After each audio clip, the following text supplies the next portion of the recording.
आज 10 अगस्त 2026 दिन सोमवार। आज के इस पावन सत्संग में आप सभी का हृदय से स्वागत है। आज का हमारा विषय बेहद गहरा, संवेदनशील और हमारी आध्यात्मिक यात्रा की रीढ़ है। आज का विषय है सांस सांस में सिमरन कैसे करें। हम कहते हैं कि मालिक हमारे साथ है, फिर हमारी सांसों में उसकी याद लगातार क्यों नहीं रहती? क्यों हम मालिक को भूल जाते हैं और क्यों दुख आने पर ही हमें मालिक याद आता है?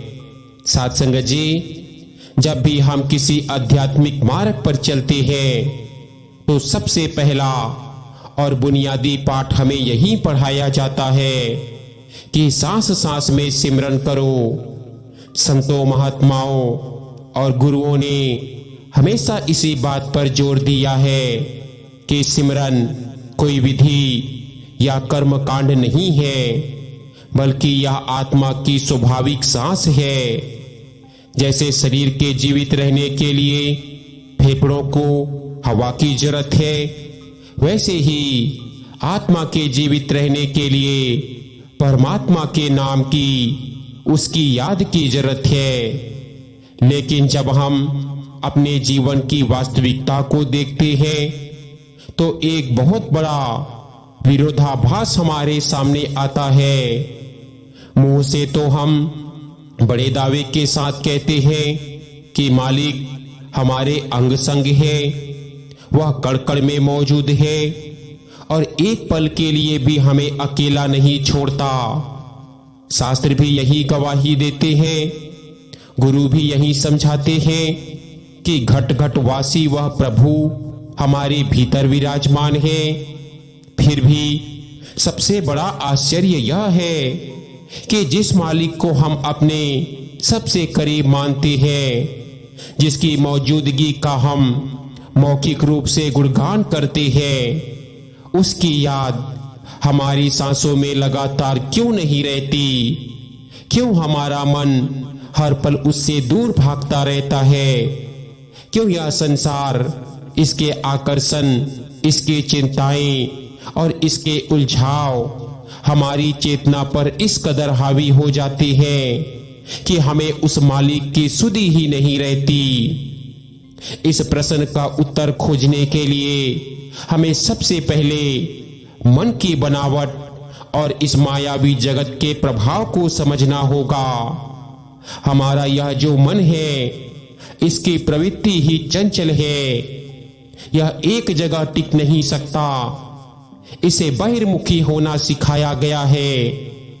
जन्म से लेकर आज तक हमने अपनी आंखें, कान, नाक, जीभ और त्वचा, इन पांचों ज्ञानेंद्रियों के माध्यम से केवल बाहर की दुनिया को देखा है। हमने रूपों को देखा, आवाजों को सुना, स्वादों का अनुभव किया और सुख दुख के थपेड़े खाए। हमारी चेतना यानी हमारी अटेंशन हमेशा बाहर की तरफ दौड़ती रही है। मालिक भीतर है, लेकिन हमारी इंद्रियां बाहर की ओर खुलती है। कबीर साहिब ने बहुत ही सुंदर बात कही है कि कबीरा मन जाने बिका, शब्द बिना बेकान। यह मन दुनिया के बाजारों में ऐसा बिक चुका है कि इसे सिमरन की, भीतर की मूल संपदा की सुधि ही नहीं रही। हम जब कहते हैं कि मालिक हमारे साथ है, तो यह हमारा केवल एक बौद्धिक ज्ञान होता है। यह ज्ञान हमारे दिमाग की तर्कों तक सीमित रहता है। यह हमारे हृदय की गहराइयों में नहीं उतर पाता। जब तक कोई बात केवल विचारों या शब्दों तक सीमित रहती है, तब तक वह आचरण और अनुभव नहीं बन सकती। हम किताबों से पढ़ लेते हैं, सत्संगों में सुन लेते हैं और भाषणों में दोहरा देते हैं कि भगवान हर जगह है, लेकिन क्या हमें सचमुच उसकी उपस्थिति का एहसास होता है? अगर किसी कमरे में एक भयंकर सांप छोड़ दिया जाए तो क्या कोई व्यक्ति यह भूल सकता है कि उस कमरे में सांप है? क्या उसका ध्यान एक पल के लिए भी उस खतरे से हट सकता है? नहीं, उसकी हर सांस, उसकी धड़कन उस खतरे के प्रति पूरी तरह सतर्क रहती है। क्यों? क्योंकि उसे उस खतरे का डायरेक्ट एक्सपीरियंस होता है। ठीक इसी प्रकार यदि हमें मालिक की उपस्थिति का प्रत्यक्ष अनुभव हो जाए, यदि हमारी रूह उसकी विराटता को महसूस कर ले, तो हमारी सांस सांस में उसकी याद स्वतः और स्वाभाविक रूप से बस जाएगी।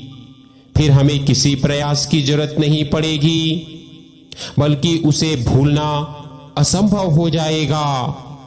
लेकिन समस्या यही है कि हमने मालिक को केवल एक धार्मिक अवधारणा मान लिया है, एक ऐसा विचार मान लिया है जिसे हम पूजा पाठ के समय याद करते हैं और बाकी समय अपनी मर्जी से जीवन जीते हैं। यहीं से उस दूसरे महत्वपूर्ण प्रश्न का उत्तर भी निकल कर आता है कि क्यों हम मालिक को भूल जाते हैं। हम मालिक को इसलिए भूल जाते हैं क्योंकि हमने इस नश्वर संसार को ही अपना असली घर मान लिया है। हमारी प्राथमिकताएं बदल चुकी है।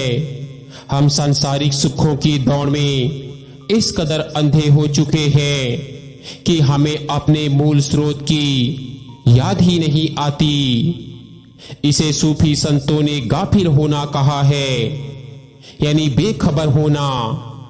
इंसान इस दुनिया के नशे में ऐसा मस्त है कि उसे यह होश ही नहीं है कि वह एक मुसाफिर है, एक परदेसी है और उसे एक दिन इस संसार को छोड़कर अपने वास्तविक घर वापस जाना है। माया का पर्दा इतना घना और चमकीला है कि वह हमें परमात्मा के दिव्य प्रकाश को देखने ही नहीं देता। माया हमें हर पल यह विश्वास दिलाती है कि यही दुनिया सच है, यही रिश्ते हमेशा रहने वाले हैं और यही सुख सब कुछ है। जब मन इस भ्रमजाल में पूरी तरह उलझ जाता है तो वह उस शाश्वत सत्य को भूल जाता है जो इन सब के पीछे आधार बनकर खड़ा है। जैसे सूरज बादलों के पीछे छिप जाता है तो हमें ऐसा लगने लगता है कि सूरज है ही नहीं बल्कि अंधेरा ही सब कुछ है। ठीक वैसे ही हमारी वासनाओं और इच्छाओं के बादल जब आत्मा पर छा जाते हैं तो परमात्मा का सूरज हमारी चेतना से ओझल हो जाता है। हम अपनी ही बनाई हुई दुनिया के कैदी बन जाते हैं और मालिक को भुला बैठते हैं। अब बात आती है उस सबसे बड़े और सबसे कड़वे सच पर जो हर इंसान के जीवन में कभी ना कभी जरूर घटित होता है कि क्यों दुख आने पर ही हमें मालिक याद आता है। यह मानव स्वभाव की एक बहुत बड़ी विडंबना है। सुख के दिनों में जब सब कुछ अनुकूल चल रहा होता है, जब धन की वर्षा हो रही होती है, शरीर स्वस्थ होता है, परिवार में खुशियां होती है और हर काम हमारी योजना के अनुसार हो रहा होता है, तब इंसान के भीतर एक झूठा अहंकार पैदा हो जाता है। वह सोचने लगता है कि वह अपनी बुद्धि, अपने पराक्रम और अपनी मेहनत के दम पर सब कुछ हासिल कर रहा है। उसे लगता है कि उसे किसी ईश्वर या किसी शक्ति की कोई आवश्यकता नहीं है। उस समय उसका मालिक उसका अपना अहंकार बन जाता है। वह भगवान को भूलकर अपनी सफलताओं के जश्न में डूब जाता है। उस वक्त अगर कोई उसे भगवान की याद दिलाए भी तो उसे वह बात फालतू लगती है। सुख का नशा इतना गहरा होता है कि वह इंसान की रूह को सुन्न कर देता है। लेकिन जैसे ही जीवन में कोई संकट आता है, कोई दुख का पहाड़ टूट पड़ता है, कोई गंभीर बीमारी घेर लेती है, व्यापार में भारी नुकसान होता है या अपनों का विश्वासघात मिलता है, वैसे ही इंसान की सारी हेकड़ी पल भर में छूमंतर हो जाती है। उसका सारा अहंकार रेत के महल की तरह ढह जाता है। तब उसे समझ में आता है कि इस विशाल ब्रह्मांड में उसकी अपनी औकात कितनी सीमित है। जब इंसान चारों तरफ से घिर जाता है, जब उसे कोई रास्ता नजर नहीं आता, जब दुनिया के सारे सहारे और रिश्ते उसे छोड़ देते हैं, तब उसकी नजरें उस आसमान की तरफ उड़ जाती है, उस अदृश्य शक्ति की तरफ मुड़ जाती है जिसे वह अच्छे दिनों में पूरी तरह भुला चुका था। तब वह रो रो कर पुकारता है कि हे मालिक, हे भगवान, मेरी रक्षा कर।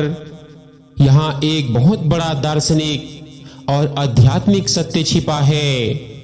संतों ने कहा है कि दुख कोई अभिशाप नहीं है, बल्कि दुख तो मालिक की वह अनुकंपा है जो हमें हमारी गहरी नींद से जगाने आती है। अगर जीवन में हमेशा सुख ही सुख रहे तो इंसान कभी भगवान की तरफ देखेगा ही नहीं। वह इस कीचड़ में ही पूरी तरह रच बस जाएगा। दुख एक ऐसा हंटर है, एक ऐसा वेकअप कॉल है जो हमें हमारी भूल का एहसास कराता है। कुंती महारानी ने महाभारत में भगवान कृष्ण से प्रार्थना करते हुए एक बहुत अद्भुत बात कही थी कि उन्होंने मांगा था कि हे प्रभु, मुझे हमेशा विपत्तियां दुख ही देना, क्योंकि विपत्तियों में ही मुझे तुम्हारी याद बनी रहती है। सुख में तो मैं तुम्हें भूल जाती हूं। सोचिए कितना गहरा दृष्टिकोण है यह। जो इंसान सुख में भगवान को भूल जाता है, उसे जगाने के लिए ही दुख रूपी हथौड़े की जरूरत पड़ती है। संत कबीर ने भी कहा है कि दुख में सुमिरन सब करे, सुख में करे न कोई। जो सुख में सुमिरन करे तो दुख काहे को होए।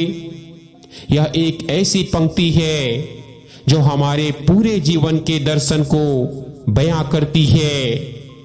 अगर हम सुख के दिनों में भी उसी निष्ठा, उसी प्रेम और उसी निरंतरता के साथ मालिक को याद रखें, जिस शिद्दत से हम दुख में उसे पुकारते हैं, तो हमारे जीवन में दुख आ ही नहीं सकता। क्योंकि दुख का उद्देश्य ही हमें भगवान की याद दिलाना है। और जब याद पहले से ही मौजूद होगी तो सबक सिखाने वाले उस दुख की कोई आवश्यकता ही नहीं बचेगी। आइए इस मर्म को गहराई से समझें कि आखिर इस स्थिति से बाहर कैसे निकला जाए। हम कैसे अपनी सांस सांस में उस मालिक की याद को पिरो सकते हैं। इसके लिए हमें अपने जीवन की प्राथमिकताओं को बदलना होगा।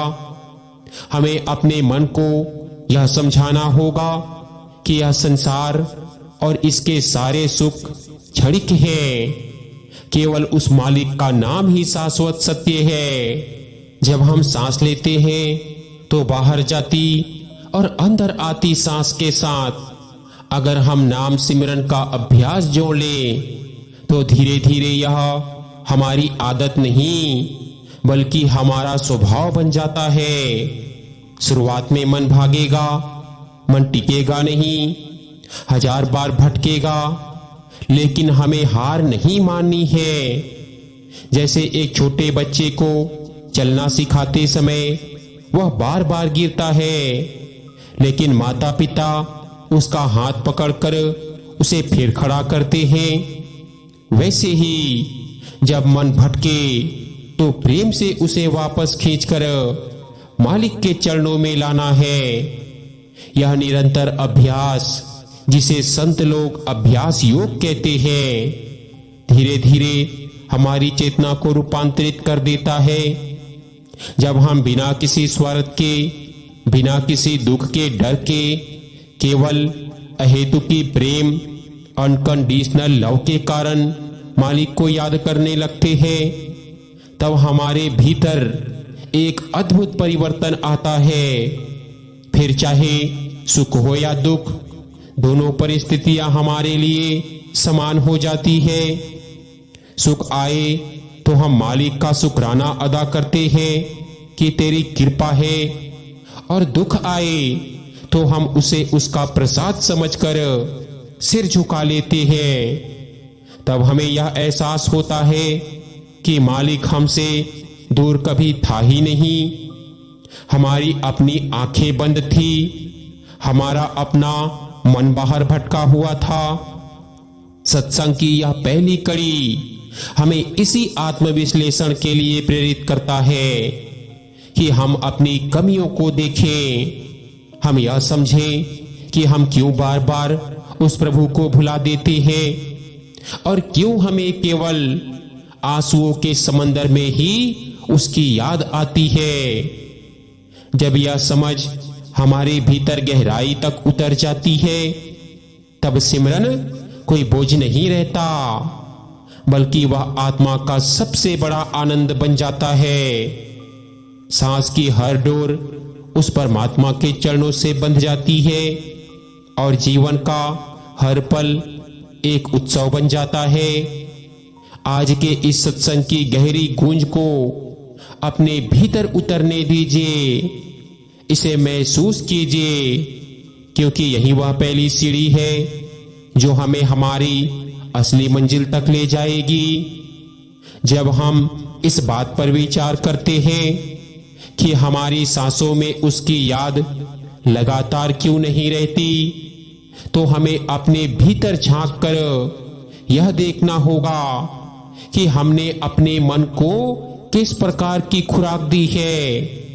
हमारा मन एक ऐसा यंत्र है जो अनवरत कुछ न कुछ सोचता रहता है। वैज्ञानिक भी कहते हैं कि एक आम इंसान के दिमाग में दिन भर में हजारों विचार आते जाते रहते हैं, लेकिन उन विचारों का ताना बाना किस चीजों से बना हुआ होता है? क्या वे विचार परमात्मा के प्रेम, उसकी करुणा और उसके नाम के रंग रंगे होते हैं, या फिर वे विचार भविष्य की चिंताओं, अतीत के पछतावे, स्वार्थ, ईर्ष्या, द्वेष और संसार की भागदौड़ से भरे होते हैं? जाहिर है हमारा 90% से ज्यादा मानसिक समय उन चीजों में व्यतीत होता है जिनका हमारी वास्तविक आत्मा से दूर दूर तक कोई लेना देना नहीं होता। हम सुबह उठते ही अपने दिन भर के कामों की फेर हिस्ट बनाने लग जाते हैं। फोन की घंटी बजते ही हमारी दुनिया बदल जाती है। अखबारों की सुर्खियां, बाजार के उतार चढ़ाव, लोगों की राय और समाज की प्रतिष्ठा, इन सब चीजों ने मिलकर हमारी चेतना पर एक ऐसा पहरा बिठा रखा है कि वहां परमात्मा के लिए, उसकी याद के लिए कोई कोना ही नहीं बचता। कबीर साहिब ने बहुत ही सटीक और चोट करने वाली बात कही है कि माया ममता मुई छाई, दुर्लभ दर्शन दियो बताई। यह मोह और ममता की धूल हमारी आत्मा के आईने पर इतनी मोटी परत जमा चुकी है कि उस पर परमात्मा का प्रतिबिंब दिखाई ही नहीं देता। हम जब शीशा साफ करना भूल जाते हैं तो उस पर धूल जमती चली जाती है, और एक दिन ऐसा आता है कि उसमें अपना चेहरा तक नजर नहीं आता। यही हाल हमारी चेतना का हो चुका है। सिमरन असल में क्या है? सिमरन उस आईने को साफ करने का एकमात्र उपाय है। जब हम सांस सांस के साथ प्रभु का नाम जपते हैं तो वह नाम एक ऐसी ऊर्जा पैदा करता है, एक ऐसा आंतरिक कंपन उत्पन्न करता है जो इस मोह और ममता की धूल को झाड़कर बाहर फेंक देता है। लेकिन कठिनाई यह है कि हम सिमरन को भी एक औपचारिकता मान लेते हैं।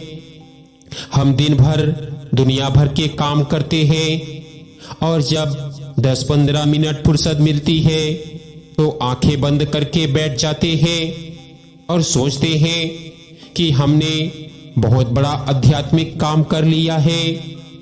माला के मन के फेरते हुए भी हमारा दिमाग बाजार के भाव ताव में अटका रहता है। हाथ में माला और मुंह में राम, लेकिन बगल में छुरी और मन में दुनिया भर की कामनाएं। ऐसी भक्ति न तो मालिक तक पहुंचती है और न ही हमारे मन को शांत कर पाती है। यही वह मुख्य कारण है कि हमारी सांसों में उसकी याद लगातार नहीं बनी रहती। निरंतरता के बिना कोई भी साधना अपना पूरा प्रभाव नहीं दिखा सकती। अगर कोई रोगी डॉक्टर के पास जाए और डॉक्टर उसे कहे कि यह दवा हर 4 घंटे पर खानी है और वह रोगी अपनी मर्जी से कभी 2 दिन में 1 गोली खा ले और कभी हफ्ते भर दवा को हाथ भी ना लगाए, तो क्या वह कभी ठीक हो पाएगा? कभी नहीं। ठीक इसी प्रकार सिमरन हमारी रूहानी बीमारी की वह अचूक दवा है जो लगातार हर श्वास के साथ बिना किसी नागा के ली जानी चाहिए। जब हम श्वास लेते हैं तो ब्रह्मांड की प्राण ऊर्जा हमारे भीतर प्रवेश करती है और जब हम श्वास छोड़ते हैं तो शरीर की अशुद्धियां बाहर जाती है। यदि उस आते जाते श्वास के साथ हम मालिक के नाम की सुई पिरो दें तो यह जीवन का धागा कभी कमजोर नहीं पड़ सकता। फिर चाहे हम दफ्तर में हो, खेत में काम कर रहे हो, बच्चों की देखभाल कर रहे हो या कोई बौद्धिक कार्य कर रहे हो, हमारा आंतरिक केंद्र हमेशा उस प्रभु के चरणों से जुड़ा रह सकता है। संतों ने इसी अवस्था को सहज समाधि कहा है। सहज समाधि का अर्थ यह नहीं है कि इंसान सब कुछ छोड़कर किसी गुफा में बैठ जाए। सहज समाधि का अर्थ है कि शरीर संसार के कामों में व्यस्त रहे, हाथ से काम होता रहे, पैर चलते रहे, लेकिन भीतर रूह उस परमात्मा के प्रेम में सराबोर रहे, उसकी याद में मस्त रहे। लेकिन इस सहज अवस्था तक पहुंचना आसान क्यों नहीं है? क्योंकि हमारे भीतर अहंकार की दीवार बहुत मजबूत है। जब तक इंसान के भीतर यह एहसास जिंदा है कि मैं करने वाला हूं, तब तक वह मालिक को भूलता ही रहेगा। अहंकार भगवान का सबसे बड़ा प्रतिद्वंदी है। जहां अहंकार होगा वहां भगवान नहीं हो सकते और जहां भगवान होंगे वहां अहंकार टिक नहीं सकता। ये दोनों एक ही नाव के 2 छोर हैं। जब तक हमें यह भ्रम रहता है कि हमारा परिवार हमारी वजह से चल रहा है, हमारा व्यापार हमारी बुद्धिमानी से चमक रहा है और हमारी जिंदगी हमारी प्लानिंग से सुरक्षित है, तब तक हम मालिक को केवल एक कागजी भगवान मानकर पूजते रहेंगे। और जब यही अहंकार किसी बड़े झटके से टूटता है, तब हमें समझ में आता है कि हम तो महज एक कठपुतली है और डोरियां किसी और के हाथ में है। संगत जी, अब सब कुछ कहकर गुरु साहिब आखिर में कहते हैं कि उठो, अपने भीतर के उस सोए हुए विश्वास को जगाओ। आज ही इसी पल यह तय कर लो कि अब तुम्हारी कोई भी सांस उस मालिक की याद से खाली नहीं जाएगी। चाहे दफ्तर की मेज पर बैठे हो, चाहे गाड़ी चला रहे हो, चाहे चूल्हा चौका संभाल रहे हो या बच्चों के बीच हो, तुम्हारा एक हाथ काम में और दूसरा मन उस मालिक के चरणों में होना चाहिए। यही है जीवन का असली रहस्य, यही है सिमरन की पराकाष्ठा और यही है वह मुक्ति का द्वार जो तुम्हें इस भवसागर से पार लगा देगा। मालिक तुम्हारे अंग संग है, वह कल भी तुम्हारे साथ था, आज भी तुम्हारे साथ है और अनंत काल तक तुम्हारे साथ रहेगा। बस जरूरत है अपनी इन बंद आंखों को खोलने की, अपने इस सोए हुए मन को जगाने की और अपनी हर सांस को उस पवित्र नाम से महकाने की। हाँ जी।